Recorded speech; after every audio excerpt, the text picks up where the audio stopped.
మీరు తీసుకునే అదే మందులు, అదే నాణ్యమైన మందులు, కానీ సగం ధరకే. అవును, మెడ్ప్లస్ బ్రాండ్స్ పై 50 to 80% తగ్గింపు. బేసికలీ ఏంటంటే ఇప్పుడు మనకి చాలా ప్యాకేజెస్ వచ్చినాయి, హెల్త్ స్క్రీనింగ్ ప్యాకేజెస్ అని. అవి చేయించుకోవటం వల్ల పేషెంట్‌కే చాలా అడ్వాంటేజెస్. ఇప్పుడు కొన్ని మనకి సమస్యలు ఉంటాయి. మన బాడీలో అవి ఆల్రెడీ స్టార్ట్ అయిపోయి ఉండొచ్చు. బట్ సిమ్టమ్స్ డెవలప్ అయ్యి పేషెంట్ నాకేదో తేడా పడుతుంది, వెళ్లి చూపించుకుందాము అనే స్టేజ్ వచ్చేదాకా, సిమ్టమ్స్ కోసం ఎదురు చూసేదాకా ఒక్కొక్కసారి పరిస్థితి చేయి దాటిపోవచ్చు. One of them is cancer. Cancer చాలాసార్లు సిమ్టమ్స్ వచ్చిన తర్వాత బయటపడేసరికి ఆల్రెడీ అడ్వాన్స్ స్టేజ్‌లో బయటపడుతుంది. సో అటువంటివన్నీ కొంచెం ఎర్లీగా, మనం డయాబెటీస్ ఉంది, థైరాయిడ్ ఇష్యూస్ ఉన్నాయి, ఇవన్నీ కొంచెం ఎర్లీగా మనం డయాగ్నోస్ చేసి దానివల్ల పేషెంట్‌కి కాంప్లికేషన్స్ రాకుండా చూసుకోవాలనంటే దానికి హెల్త్ స్క్రీనింగ్ అనేది ఇంపార్టెంట్.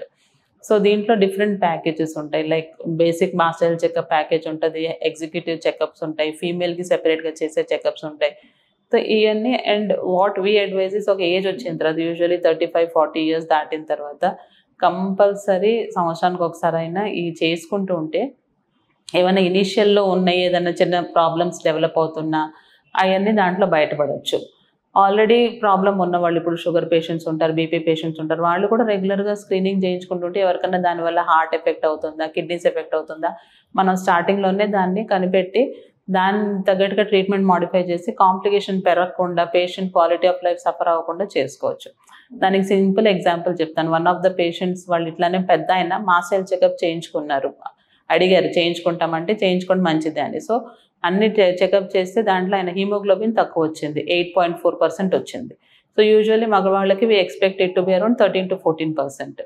సో ప్లస్ ఆయన ఏమి మరీ అంటే ఫుడ్‌కి దానికి ఇబ్బంది పడే మనిషి కూడా కాదు. Very well elite family, diet అదంతా కూడా నార్మల్‌గానే తీసుకుంటారు. అయినా ఎందుకు హీమోగ్లోబిన్ లో అయిందని బేసిక్ ఆ టెస్ట్ చూసి ఆరాలు తీసి అన్నీ చెక్ చేస్తే ఆయనకి 3 months నుంచి ఆయన మోషన్ కొంచెం బ్లాకిష్ కలర్‌గా వెళ్తున్నారని మేము అడిగిన దాన్ని బట్టి, క్వశ్చన్స్ బట్టి ఆయన చెప్పారు.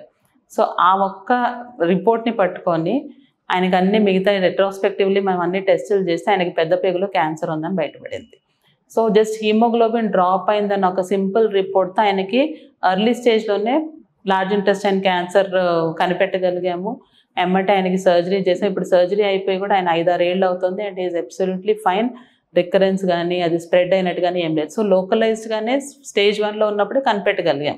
సింపుల్ హీమోగ్లోబిన్ లో ఎందుకు అయిందని టెస్టులు చేస్తే ఇవన్నీ బయటపడినాయి. So that is the importance of health screening. ఇటువంటివి ఏమైనా ఉన్నా మనకి స్టార్టింగ్‌లోనే కనిపెట్టుకుంటే మన పేషెంట్ లైఫ్ స్పాన్ ఇబ్బంది పడద్దు, క్వాలిటీ ఆఫ్ లైఫ్ సఫర్ అవ్వదు.